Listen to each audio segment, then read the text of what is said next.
de un movimiento que es la agencia misionera, creo, la más grande a nivel mundial. Se llama Jucum. Jucum, Juventud con una Misión. Yo lo conocí en Panamá hace como 30 años.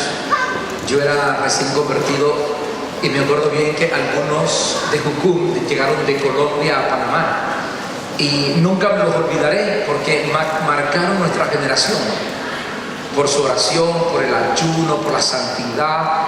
Fue una experiencia única la que tuvimos.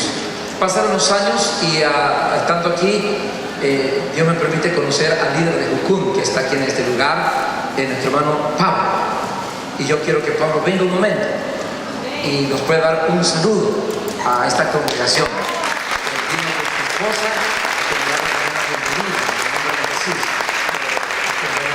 Yo quiero darle un saludo porque es un placer tenerle entre nosotros.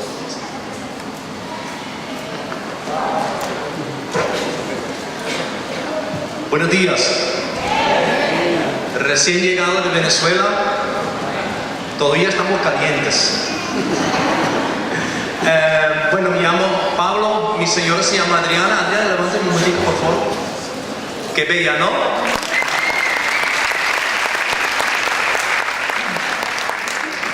Tengo parte de mi familia viviendo en Bélgica, la hija mayor y la hija menor. Entonces ya estamos muchísimo más cerca. Me alegro. Como el pastor dijo, yo no soy líder de Jucum. No soy líder. Pero me alegro mucho de estar entre ustedes, me alegro mucho de estar en Bruselas y el Señor nos trajo de Venezuela con un propósito tan especial que yo no sé por qué. Pero está ardiendo algo en mi corazón y es para compartir. Quiero compartir con ustedes algo muy breve de Juan 7. No voy a predicar, no voy a robarte el lugar. Conocí al pastor hace como 3 semanas en un bar.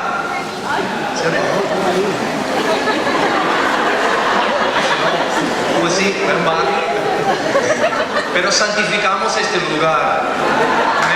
Amén. Y tuvimos unas 2 horas para compartir. Y el hermano servidor pagó el café, qué lindo, ¿no? Lo que quiero compartir con ustedes es lo que me mueve ya años. Juan 7, 37.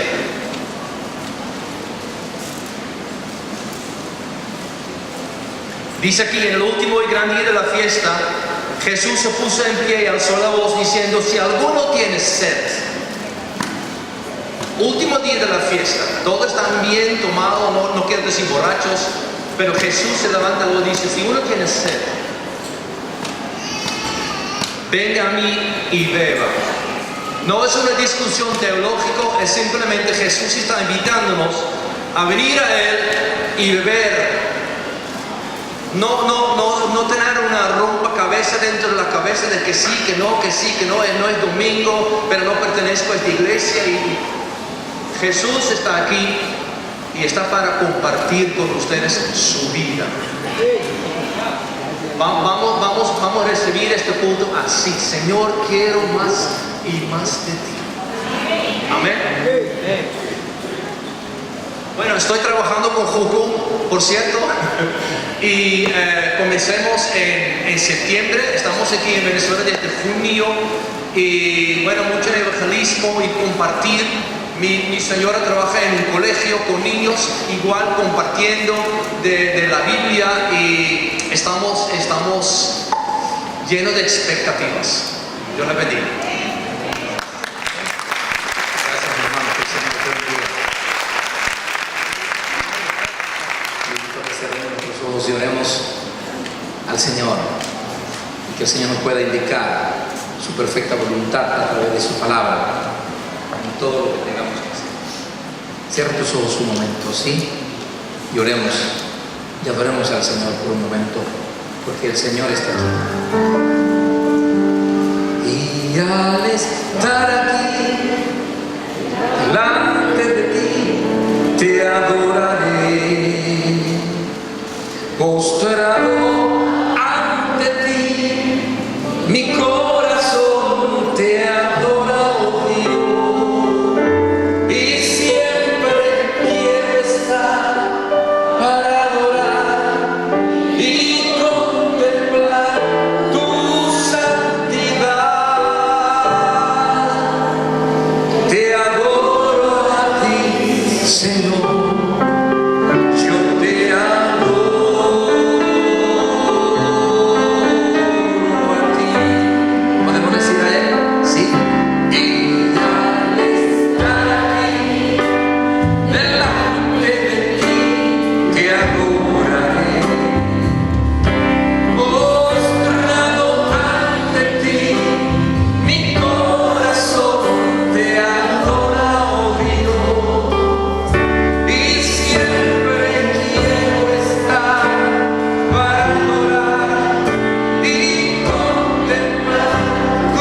nosotros en este nuevo año.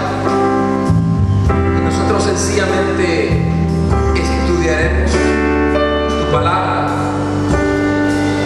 y buscaremos, Señor, tu dirección correcta para que este nuevo año no nos equivoquemos. Gracias, en el nombre de Cristo Jesús. Toma este tiempo y háblanos porque nosotros estamos dispuestos. Amén. Gracias, Señor.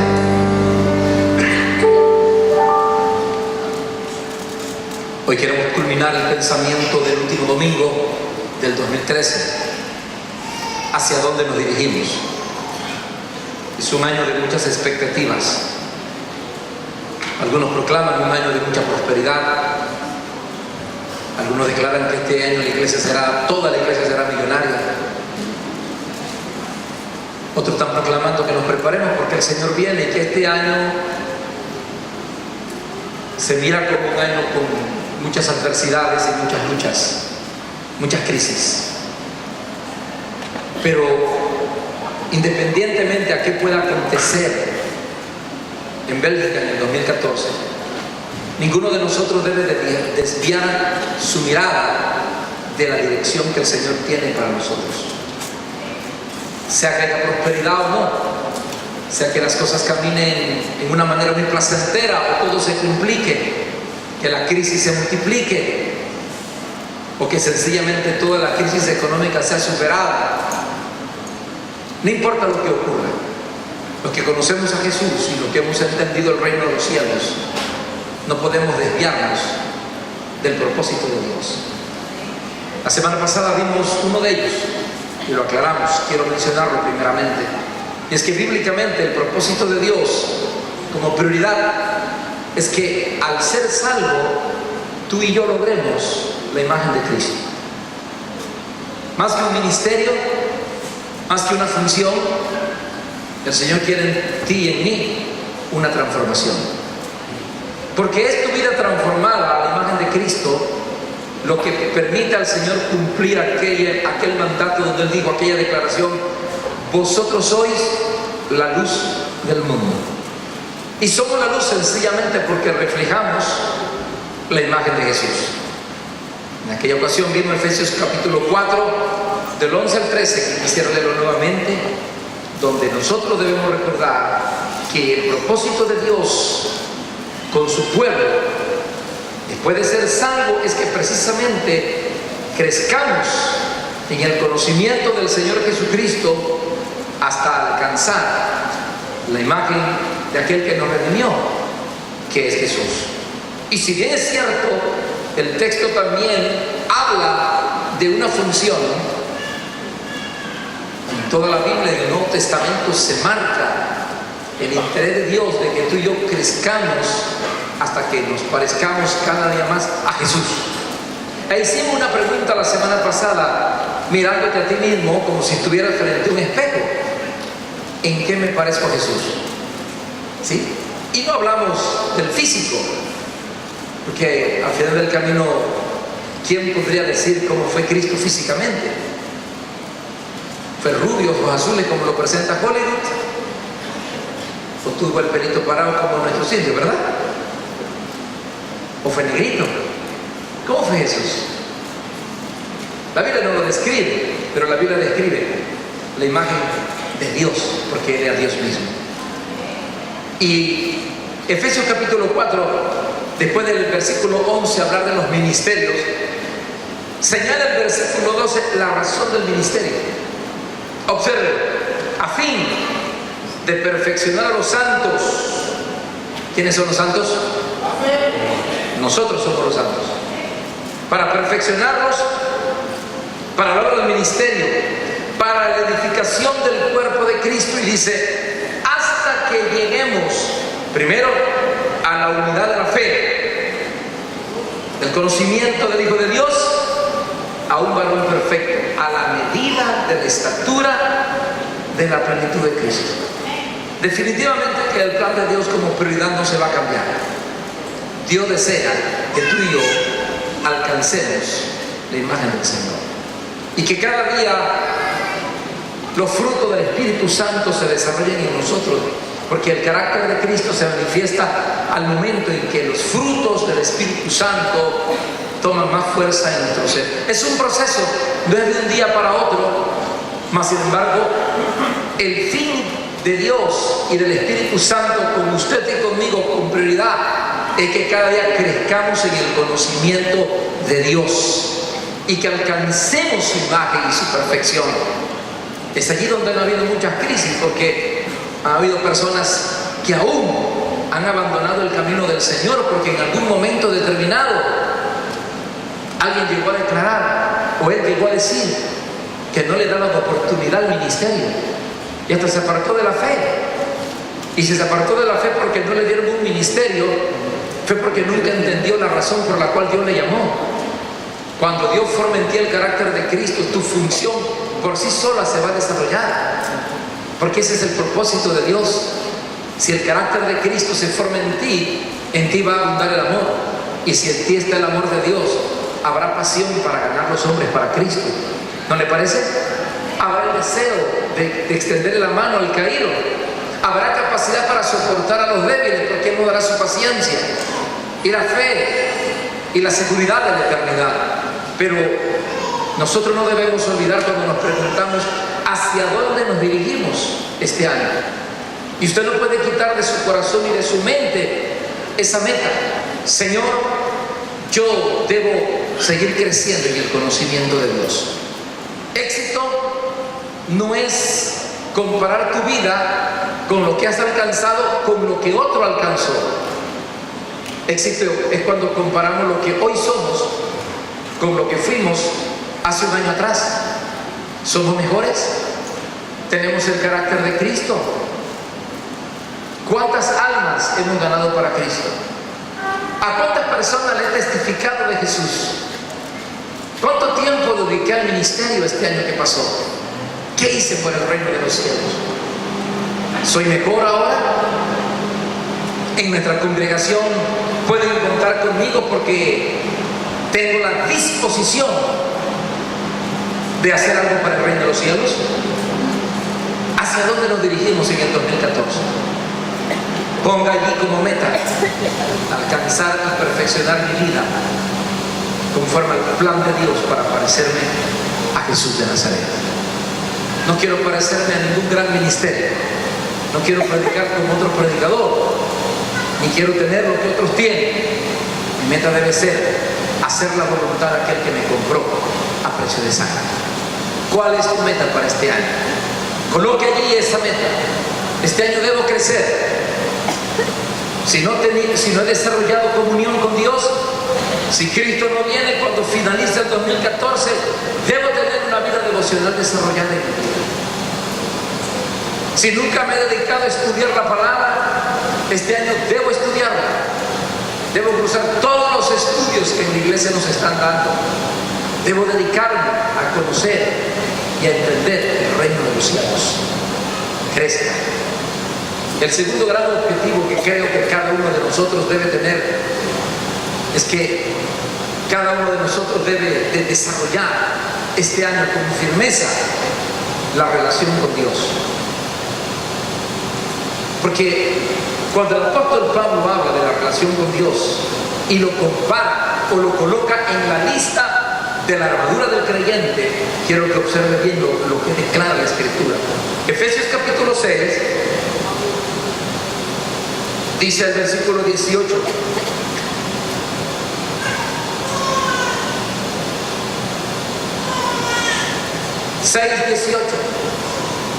del libro de Efesios. Leo para usted: orando en todo tiempo. ¿En qué momento hay que orar? Todo tiempo, con toda oración y súplica en el Espíritu. No está hablando de una oración pasajera como la que hacemos cuando vamos a comer, ¿verdad? Cuando uno va a comer, uno quiere que el que ora sea rápido y eficaz, ¿le parece? Había un amigo mío que estaba orando por los alimentos y dijo, cuando empezó: pastor, ¿puede orar por los alimentos? Y dijo el pastor: padre, oro por todos los necesitados en Chile, estaba en ese tiempo en Costa Rica. Comenzó a subir de Argentina, Señor, los de Brasil. Y dijo mi hermano que estaba mirando, Señor, deténlo, Señor, en la frontera con Ecuador, para que podamos comer. Mis hermanos, cuando hablamos de comunión con Dios, de hablar con Dios, no hablamos de una actividad simple, hablamos de la actividad más gloriosa que tú y yo podemos tener. ¿No le parece? Lo más importante. Me acuerdo de un hombre muy bien vestido que entró a la oficina y antes de las 12, 20 minutos salió. Y la secretaria le dijo, disculpe, ¿a dónde va, jefe? Y dijo, voy a la entrevista más importante que tengo. Sí, voy a hablar con una persona muy importante para mí. Nada lo puede detener. Y al final la señora dijo, disculpe, jefe, pero ¿con quién se va a entrevistar? ¿Con el gerente del banco? No. ¿Con el presidente? No. ¿Con quién? Voy a hablar con mi hija de 10 años. Hoy cumple años y quiero estar con ella y hablar con ella. Para él, tener comunión con su hija era un momento tan sagrado y tan hermoso porque él amaba a su hija. Permítame decirle, cuando usted y yo entendemos lo que es orar, que sencillamente es hablar con Dios, descubrimos que es la experiencia más importante y la actividad más importante que en el día tú puedes realizar. Hablar con el Rey de Reyes, hablar con el dueño de nuestra vida, hablar con aquel que gobierna este mundo, hablar con aquel que nos dio la vida física, pero que también nos ha dado la vida eterna.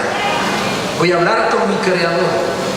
¿Cómo puedes tú o cómo puedo yo pasar por alto ese momento? Y quiero que sepas que en Efesios 6, Pablo habla de la armadura de Dios. Y al final de la armadura no pasa por alto la oración. Porque la oración es básica, es esencial para nosotros poder cumplir con el programa de Dios. Es tan esencial que Pablo dice aquí, orando en todo tiempo. No existen vacaciones con el Señor, ¿me parece? Este año, para las vacaciones, no sé usted dónde va, pero yo le voy a dar un consejo. Cuando vayan a las vacaciones, puede olvidar las zapatillas, el suéter, las pantalonetas para correr, pero por favor, que no se le olvide su Biblia, ni se le olvide que usted tiene un devocional diario con el Señor. No sea que usted se levante y después de una semana diga, qué vacaciones más buenas, y le dice a mí, pero usted oró, leyó la Biblia. No, estaba de vacaciones. Como si hablar con Dios, leer la palabra, es un trabajo. Pero Cristo dijo, el que esté trabajando y cansado, venga a mí, yo le voy a hacer descansar. Es decir, el hablar con Dios y el estar con Dios no es un trabajo, sino que es la vida para descansar, porque en Él hay reposo. Entonces yo tengo que mirar el hablar con Dios, la comunión particular y personal con Dios como esencial para mi vida, y debo designarlo como uno de mis objetivos este año. Debo afirmar, solidificar mi comunión con Dios. Si es liviana, tengo que hacerlo fuerte, y si es fuerte, debo mantenerla. Él dijo en todo tiempo, pero también añadió en el texto bíblico, y súplica en el Espíritu Santo. Hablaba de una oración, sí, hablaba de una oración profunda. Me gustó ayer que en el retiro en el día de ayuno, uno de los hermanos que predicó dijo lo que significaba el clamor, y dice que era literalmente gritar fuerte. Y usted sabe que uno grita cuando la situación se pone oscura, ¿verdad? Usted le dice a una persona, va cargando un saco y dice, Juan, ayúdame. Y Juan no le dice, Juan, ayúdame, Juan. Pero cuando usted siente que el saco ya, ¡Juan! ¿No hace eso usted? Claro que sí. Eso es lo que hacemos. Porque sentimos que se cae, es urgente. O usted está agarrado allí de una boya, está en el río, y se está hundiendo y dice, ¿me puede ayudar? ¿Me puede ayudar? Hasta que usted grita, ¡ayúdeme! ¿Por qué? Porque la situación está grave. Nosotros debemos recordar que cuando el texto bíblico nos habla de súplica, de ruego, habla de una oración con angustia, con exigencia, con demanda. Es llegar ante el Señor y decirle, Señor, no es hablar por hablar lo que deseo, necesito tu presencia, necesito tu gracia. Y eso solo se puede dar en la comunión íntima con Dios, a solas, donde en la soledad, en la oración de soledad, tenemos una característica única que no encontramos en otro lugar. La oración en secreto te permite una oración sincera, íntegra. Porque todos nosotros nos arreglamos y nos peinamos muy bien, se ven muy guapos, quiero que sepan, por una sola razón. Porque usted venía hacia la iglesia y otros le iban a ver, ¿sí o no? Pero yo le pregunto a usted, si hoy domingo usted hubiera decidido quedarse en casa, no salir, ¿hubiera pasado usted como mujer 2 horas peinándose ese pelo? Quiero decir lo que usted va a hacer. Hubiera agarrado uno de esos aritos de plástico y se hubiera amarrado el moño. Y los varones posiblemente no se hubieran quitado la pijama. Hace unos días un hermano al fondo está diciendo, sí es cierto. ¿Por qué? Porque estás en casa, porque no vas a salir, porque no necesitas dar una imagen excelente a nadie. Y si yo te encuentro en ese momento, la persona que llega podrá decir, ese eres tú. ¿Por qué? Porque tal como usted es.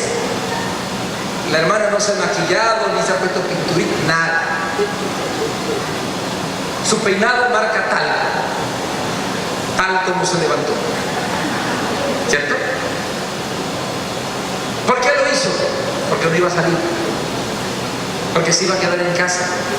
Porque nadie le iba a ver. Y usted fue como verdaderamente usted es. La oración en intimidad es importante por esa razón. Porque en la intimidad, en la soledad con Dios, no necesitamos ser hipócritas. No necesitamos inventar palabras bonitas. Hablamos como somos con Dios. Y la oración eficaz es esa. Es hablar con Dios, con el corazón y con sinceridad. Por eso, cuando hablamos de súplica, hablamos de un momento de soledad y de entrega, donde expresamos a Dios lo que sentimos con libertad, y se transforma esa oración y esa comunión en una arma que nos conserva. ¿Por qué? Porque la comunión con Dios permite que mi ser sea invadido de su presencia y yo puedo percibir con mayor libertad las cosas que me rodean, el ataque del enemigo. Cuando hablo con Dios y me expongo a su presencia, lo primero que se cultiva es mi espíritu y yo percibo con libertad los planes de Dios. La comunión con Dios y su palabra desarrollan mi ser espiritual, mi intimidad, mi ser interior y me permite entender los planes del Señor. Difícil de explicarlo con palabras. Me acuerdo una mujer que se acercó y me dijo un día, pastor, ¿por qué llega un pastor y dice, esta mañana mientras hablaba con Dios, él me dijo? Y otra hermana llegó y me dijo, mientras caminaba, el Señor me estaba hablando. Y me dice, vea pastor, y yo digo, bueno, ¿cómo es que habla Dios? ¿Cómo es que Dios le habló? Oye, fue tan atrevida la señora que sentó al pastor y dijo, pastor, acláreme, ¿cómo es eso que Dios le habla? Acláreme. Tengo 8 años de convertida, yo nunca he escuchado la voz, dígame, ¿qué es eso? Pero yo quiero que sepas, un poco difícil explicarlo con palabras, pero déjame decirte, cuando tu vida está diariamente en comunión con Dios, tu ser interior es cultivado de tal manera que percibes la dirección del Espíritu Santo. Y Él fue enviado para guiarte a toda la verdad, cada día, cada día. Lees la palabra y sientes que hay una palabra especial para ti, porque tu ser interior está cultivado. Decida este año 2014 como prioridad desarrollar una verdadera, profunda y continua comunión con Dios. Eso es todo, es la comunión con Dios. Entrevistábamos hoy a hermanos que van a tomar la formación de maestros de escuela dominical o de escuela bíblica. Y en cada entrevista enfatizaba la misma verdad, porque para mí es muy importante. ¿Qué es la verdad que debe entender uno que va a enseñar la palabra de Dios a otro? Y siempre traigo a mi memoria, inevitablemente, aquella experiencia. Siempre me pregunto cuando hablo con un maestro,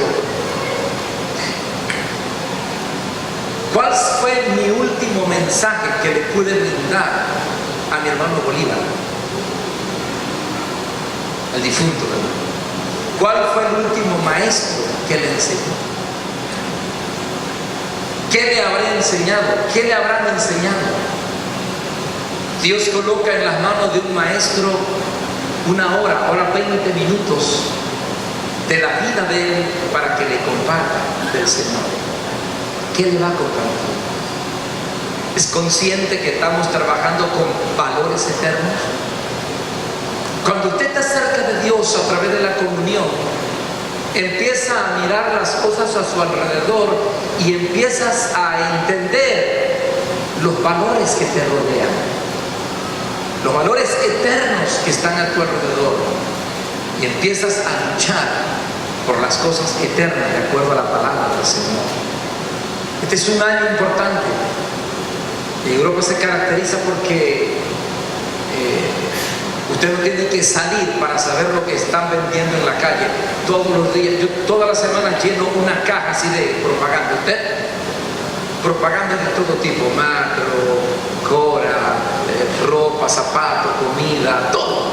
Una de propagandas. Yo puedo demorarme todas las mañanas leyendo solo propagandas que me llegan a mi casa. Y ahí está usted todos los días viendo, leyendo. Y me falta esto. Uy, zapatos. Tiene 25,000 pares de zapatos, pero uno quiere comprarlo también, ¿verdad? Porque son tan bonitos que usted quiere irlos a comprar enseguida. Sobre todo en este mes de Salta, ¿verdad? Pero le pregunto, ¿qué es lo que produce eso? Hace que nosotros perdamos de vista los verdaderos valores. El Señor está a la puerta, el Señor viene. ¿Cuánto lo creen? La comunión con Dios como prioridad en tu vida personal va a permitir que usted no pierda de vista esos valores. Si la iglesia pierde los valores eternos, aún nuestro esfuerzo como iglesia se vería opacado por actividades que no tienen valor y que no tienen valor eterno ni fruto eterno. Pero cuando la iglesia ahora, tú y yo estamos cerca de Dios, empezamos a entender los verdaderos valores. Y eso me lleva a mí a recordarles el tercer propósito que creo firmemente que esta iglesia debe en el 2014 conservar.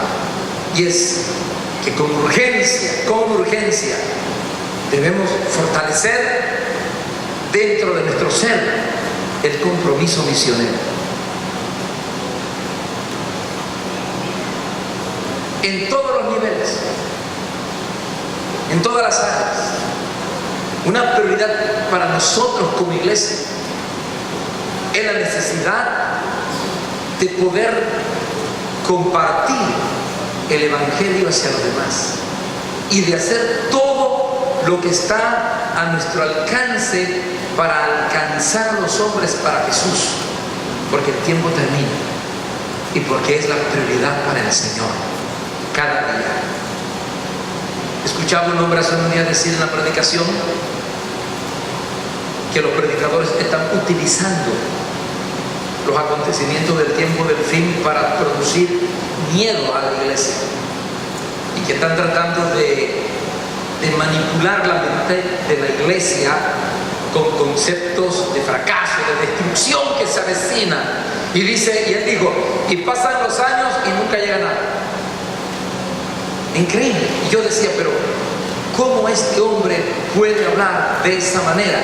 Cuando el Señor dijo, he aquí vengo pronto y mi galardón conmigo para dar a cada uno conforme sea su obra. ¿Cómo puedo yo negar la venida del Señor cuando Jesús dijo claramente que en el tiempo del fin la maldad se multiplicaría? Por haberse multiplicado la maldad, el amor de muchos se enfriará. Y cuando yo encuentro las noticias de un hijo que mató a su propio padre, cuando yo escucho las noticias de hombres que hacen explotar bombas químicas y destruyen hombres, mujeres, y no sienten el menor temor ni angustia por lo que ha ocurrido, tengo que recordarlo. El amor de muchos se ha enfriado. La parte emotiva, el corazón de los hombres se está endureciendo. El Señor viene pronto. Y por causa de eso, la iglesia no puede pasar este año por alto su compromiso misionero. El Señor fue claro cuando habló en el libro de Mateo capítulo 9. Quiero que recuerdes ese texto bíblico. Y para nosotros es de alta prioridad, como iglesia de Jesús,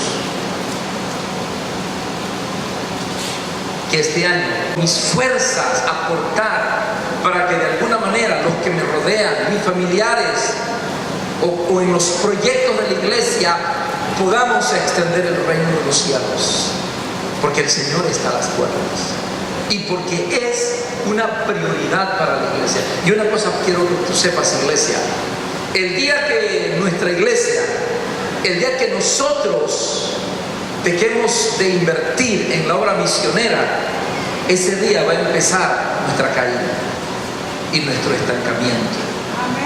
Muchas cosas podemos dejar de hacer, pero si hay algo que define que una iglesia permanezca o no en crecimiento, es que abandone de una u otra manera todos los proyectos de extensión. Es esencial para nosotros, es esencial para usted como cristiano, que usted pueda sentarse y decir: ¿qué estoy haciendo? ¿Cómo contribuyo a la extensión del reino de los cielos? Primero, tomo algún día en la semana para orar por mis familiares inconversos o por Bélgica para que Dios intervenga. Dos, ¿qué tiempo tomo para aportar algo en la extensión del reino de los cielos? Con mi talento, con mi capacidad, en el evangelismo, en el programa de trabajo de la iglesia. ¿Qué parte estoy dando? Y tres, ¿cuánto estoy aportando económicamente para la extensión del reino? Dice la declaración de misiones que misiones se hace orando, yendo y dando. Y ciertamente que eso es una realidad. Pero tengo que preguntarte en esta hora, y quiero que te examines a ti misma, porque si tú y yo salimos de aquí solo recordando un mensaje bonito que nos hizo reír, pero no he reflexionado, nada hemos logrado. Mi pregunta mía para mí y que tú tienes que hacerte es: ¿qué estoy haciendo para que la obra del Señor se extienda ganando a otros? ¿Llamo a mi familia para hablarle de Jesús? ¿Aporto cada mes algo, aunque sea una Biblia? Pastor, una Biblia estoy ofreciéndola para que se la dé a un recién convertido o a una iglesia que está iniciando. Aquí está mi apoyo misionero, pastor. No voy personalmente al campo, pero voy con mi economía, porque creo que otros están yendo con llamamiento. ¿Qué parte estoy haciendo? Esa es prioridad para todos nosotros. El cristiano que aporta con lo que tiene a la extensión del reino es un creyente que siempre crecerá y siempre estará a la expectativa de algo nuevo, porque estamos tocando el corazón de Dios. Cuando nuestro mundo se centra solo en mi casa, mi familia, mi esposa, mis hijos, ¿sí?, mi hogar, mis estudios, mis vacaciones, todo usted, téngalo por seguro que empezará a secarse su vida de fe y empezarás a decir: ¿por qué no siento ganas de ir a la iglesia? Me siento frío, ya no quiero ir. ¿Qué está pasando? Sencillo, te has desligado de los propósitos de Dios. Capítulo 9 de Mateo.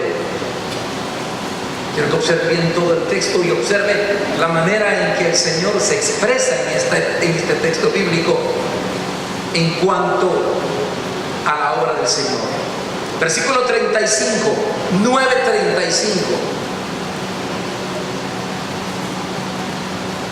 ¿Lo tenemos?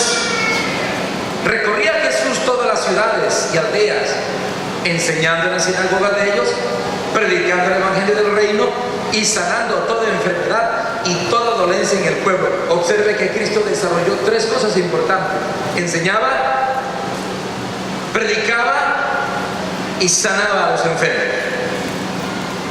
No llevaba bolsas de comida, ni les iba construyendo casa a nadie. Él sabía que el hombre con prioridad necesitaba ser reconstruido en su ser interior, porque estaba separado de Dios. Tomó tiempo para enseñar y predicar y sanar a los enfermos. Versículo 36. Y al ver las multitudes, ¿a cuánta gente vio? Multitudes. Tuvo compasión de ellas, porque estaban desamparadas y dispersas como ovejas que no tienen pastor. Permítame decirle que depende de qué parte de la sociedad usted vea, posiblemente no en todas usted sienta compasión. Una cosa fue ver en las noticias las imágenes de tristeza de todas las familias que vivían en chozas, en centros de refugios, como en Sudán, donde han habido catástrofes como en Filipinas, de las lluvias torrenciales arrasaron, y eso produce dolor, produce tristeza, y ver cuánta necesidad, ¿verdad? Familias enteras viviendo en techos, con niños pequeños que han perdido todo un año de educación, no tienen futuro. Pero otra cosa era ver las imágenes, me imagino que usted las vio, las imágenes de cómo se celebró, cómo se recibió el 31 de diciembre a las 12 de la noche.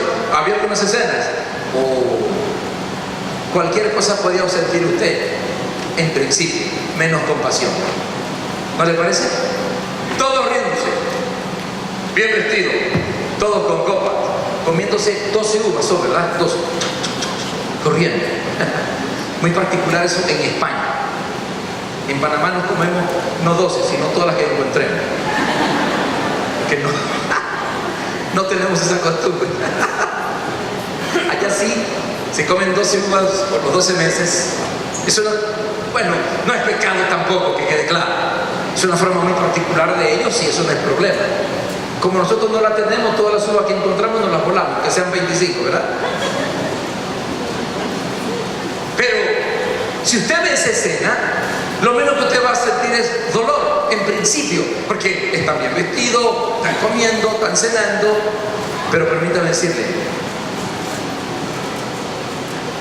cuando usted tiene comunión con Dios y cuando somos conscientes de lo que se avecina, aún esas escenas entristecen por la forma en que se está viviendo y por la manera en que los hombres viven. Dice la estadística que todo el dinero que se invirtió para enviar este pequeño robot que enviaron a Martes, en estadística salió que todos los millones y millones que se invirtió en tecnología y en la construcción de este aparato que fue a Martes servía sin ningún problema para satisfacer y terminar con toda la hambruna del cuerno de África. Todo. Eso está en estadística. Todo lo que se invirtió en enviar ese aparatito a Martes, millones y millones y millones en tecnología, era suficiente para terminar con la hambruna de esa parte del África. Le llaman el cuerno de África porque es una zona sumamente llena de personas con hambre y necesidad. Pero prefirieron invertir en ese aparatito y que los demás murieran. Quiero que recuerdes que la única manera de poder mirar las multitudes y tener compasión, independientemente de la condición que estén viviendo, es cuando usted y yo estamos cerca de Dios y conocemos su palabra.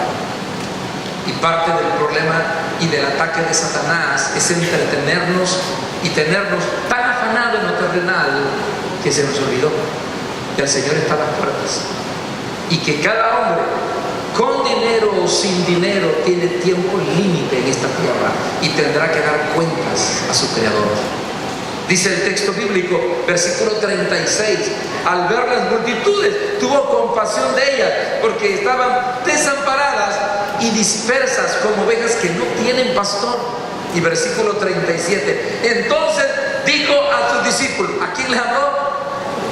A los discípulos. ¿Quiénes son los discípulos hoy? ¿Qué tiene que decir? Yo. Usted es el discípulo de Jesús.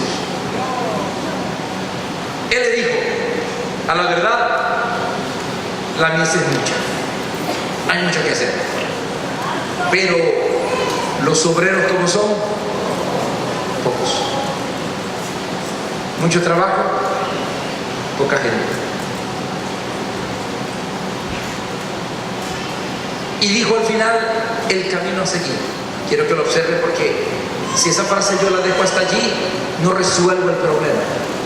Pero Cristo Jesús fue muy sabio, porque nos dio una alternativa muy clara y definida. Dijo, rogad. Vuelvo a recordar la frase que ayer dijo el predicador en la reunión de retiro en el día de ayuno. Rogar, suplicar es gritar en voz alta. Es un ruego, es una súplica. Dice, rogar. ¿Qué es lo que el Señor le dijo a sus discípulos? La mies es mucha. Ustedes no pueden hacerlo solo porque son muy pocos. ¿Qué tienen que hacer? Rogar, clamar, gemir. Por eso, si tú y yo no tenemos comunión con Dios, esta parte no la podremos cumplir, iglesia. Dijo, rogar. ¿A quién? Al Señor. Al Señor. Yo le recordaba hoy a los que van a ser maestros que tienen que pensar bien lo que va a hacer en esta iglesia sirviendo al Señor. Porque aunque nosotros formamos y te damos una responsabilidad, la responsabilidad no es del pastor Edgar ni del centro evangelístico, es la responsabilidad del Señor. Y cuando nosotros olvidamos eso, podemos caer en el error. Yo me acuerdo bien claramente que dos de mis mejores líderes de aquella época, en diferentes épocas, se sentaron ante mí, se iban de la iglesia, renunciaron y dijeron, hoy me doy cuenta que en esta iglesia me usaron.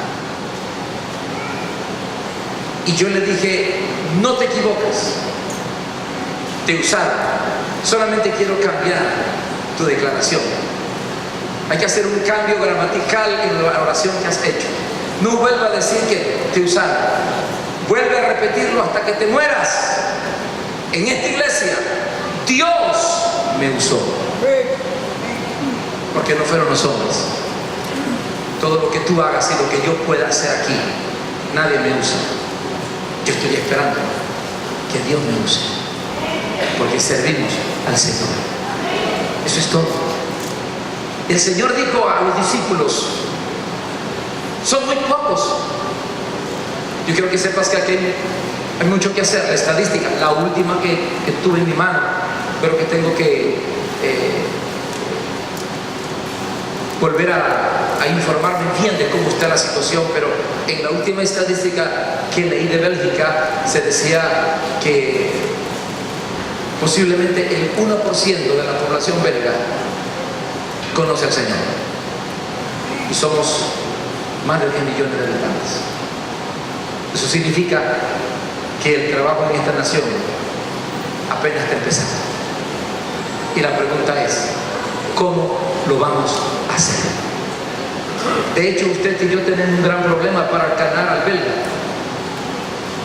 y es que al no ser belgas y al no conocer con claridad su cultura, muchas veces nuestra forma de proceder, de actuar, no se identifica.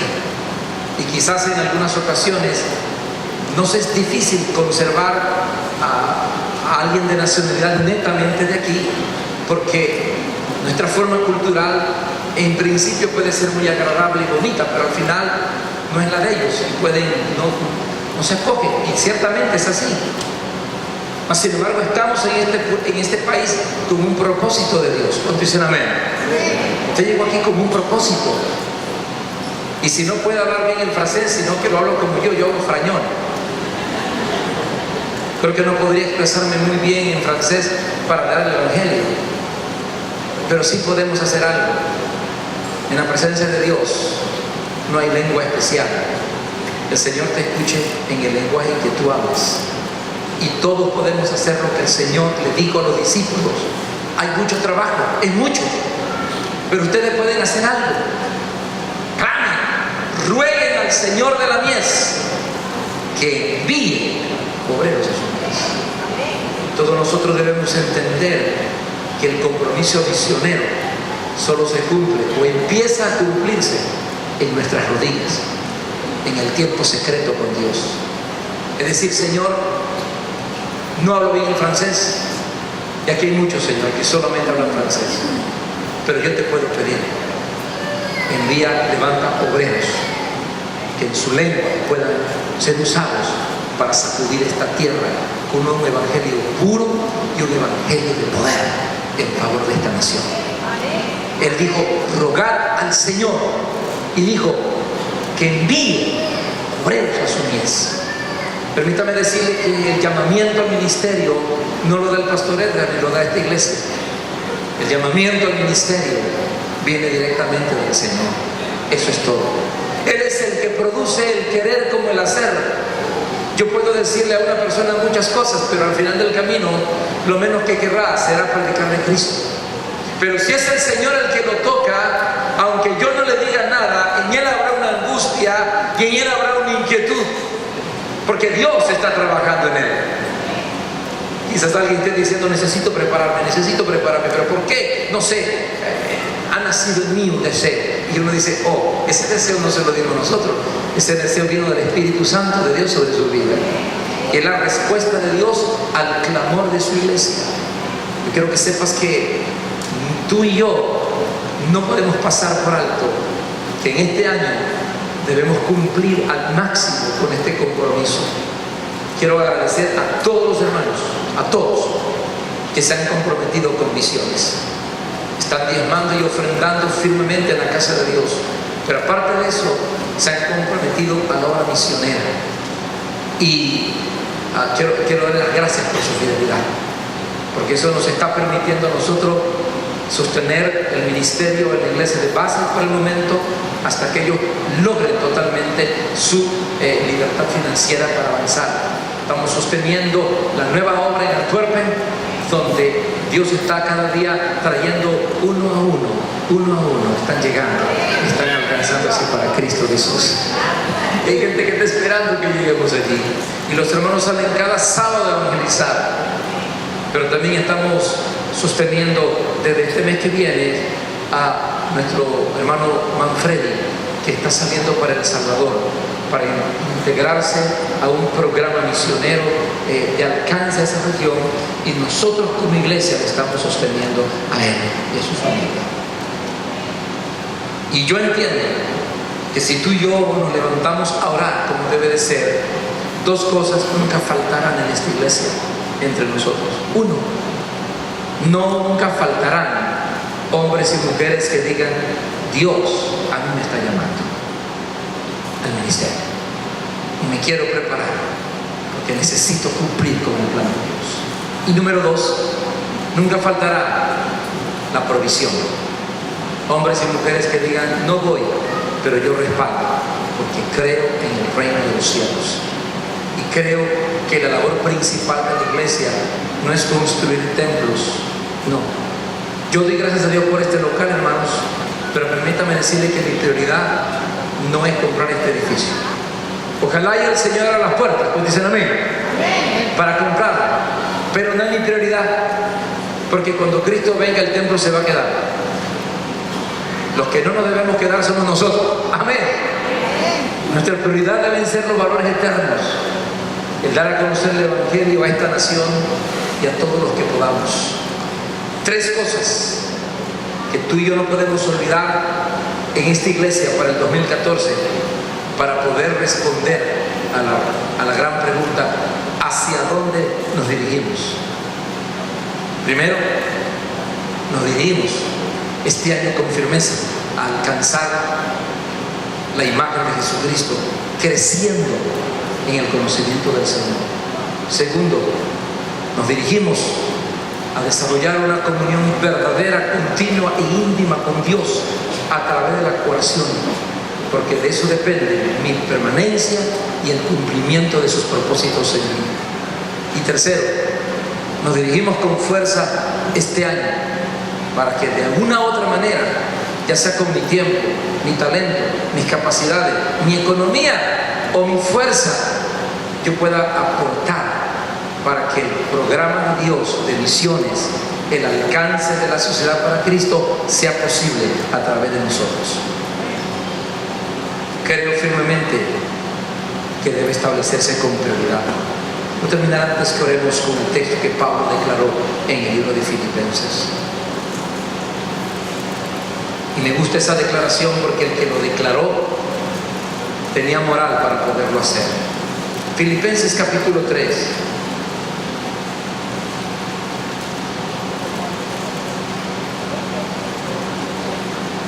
Me gusta lo que dice Pablo, porque cuando Pablo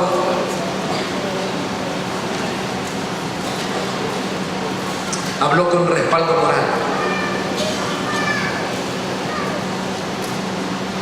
Capítulo 12. ¿Sabe que depende de quién dice las cosas, el valor que toma? Una cosa es que un hermano que alquila un apartamento, ¿sí?, y que tiene un salario de este país, un salario mínimo, llega y diga, voy a dejar todo para servir al Señor. ¿Se escuchó bonito eso? Excelente, excelente. Voy a vender todo y voy a servir al Señor. Pero otra cosa es que uno de los millonarios más grandes de este mundo, Bill Gates, diga, dejo todo se lo voy a dejar a la iglesia y voy a servir al Señor. ¿Cree usted que eso tiene más impacto? Claro que sí. Es así. La palabra de Pablo me llama la atención porque cuando Pablo dijo esto, no era un hombre cualquiera secularmente. Tenía las 2 nacionalidades, era judío, pero también tenía la nacionalidad romana, que en esa época era el imperio más grande en aquella época conocido, era el que dominaba el mundo, y él tenía esa nacionalidad.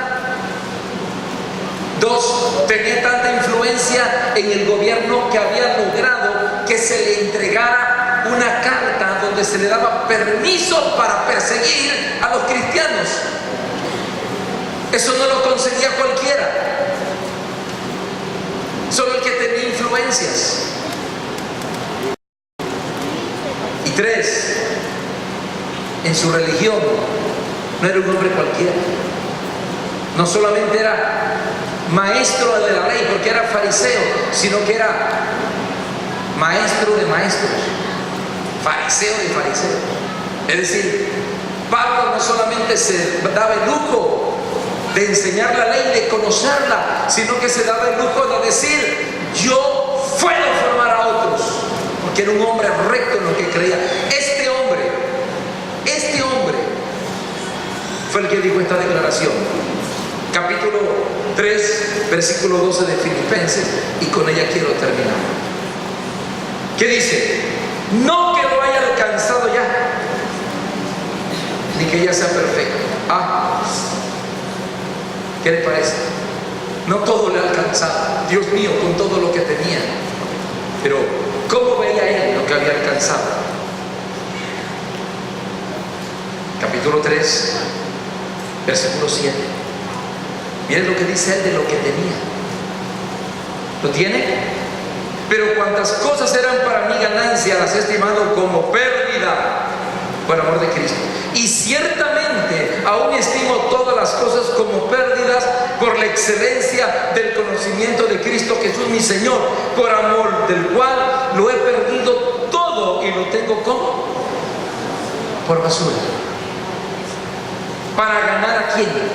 A Cristo, y ser hallado en Él, no teniendo mi propia justicia, que es por la ley, sino la que es por la fe de Cristo, la justicia que de Dios por la fe, a fin de conocerle y el poder de su resurrección y la participación de su padecimiento, llegando a ser semejante a Él. ¿En dónde?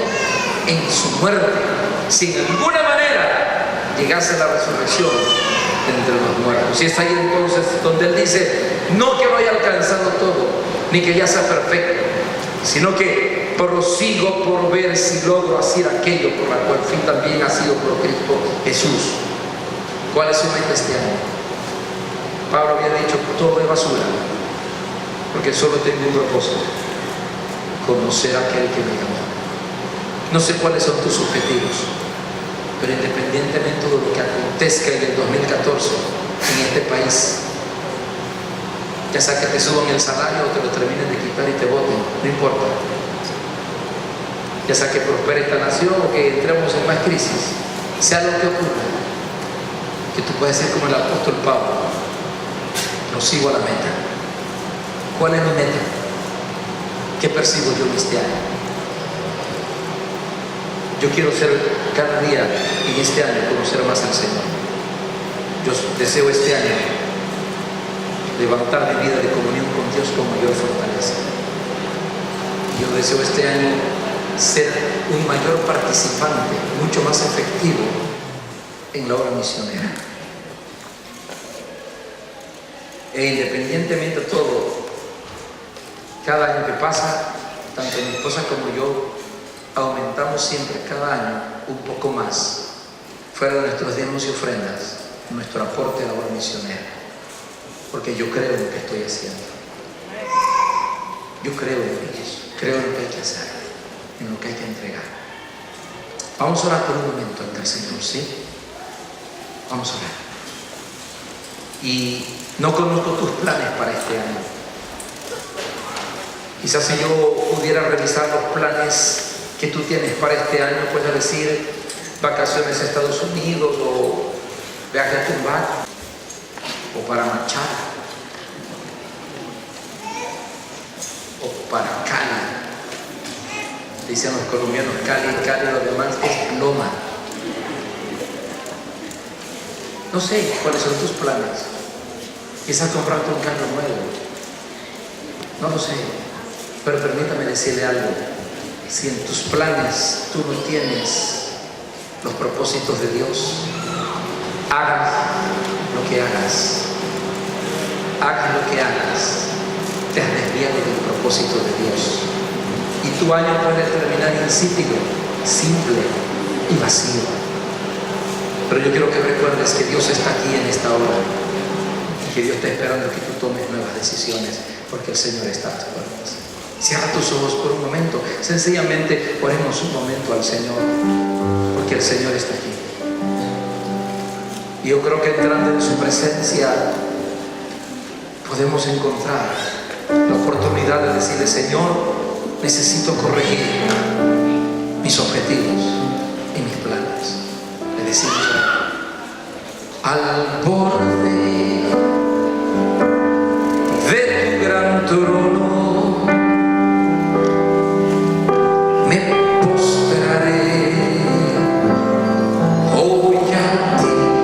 presencia, donde lo decidimos. Tú reinas sobre el principado,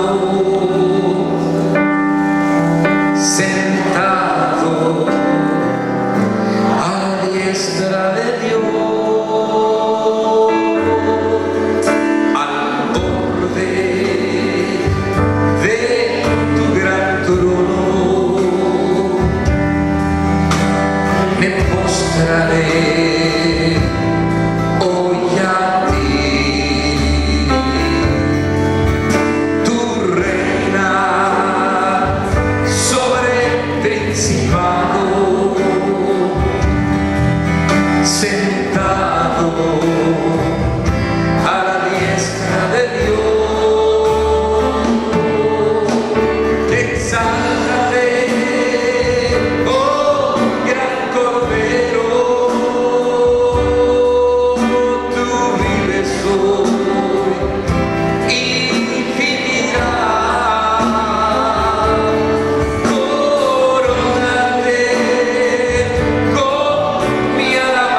reflexiones tus metas y las cambies y tomes decisiones correctas, porque el tiempo termina.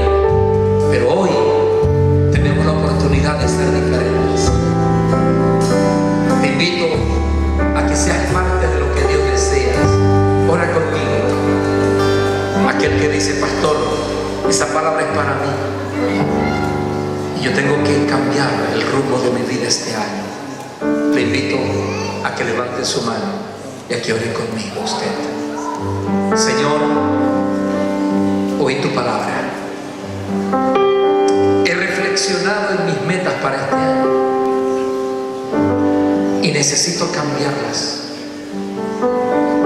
para dar con prioridad el valor a las cosas eternas. Necesito crecer, Señor. Dígame: necesito crecer este año y conocer más de ti. Necesito hacer de mi vida devocional una actividad más seria y comprometedora. Pero te pido perdón porque no he sido participante del programa tuyo en misiones, pero hoy lo necesito. Hacerlo con mayor fuerza, hacerlo con firmeza. Señor, en el nombre de Jesús, gracias por tu presencia y gracias porque estás con nosotros. Oramos por los que están enfermos y los que tienen una necesidad. Sencillamente oramos porque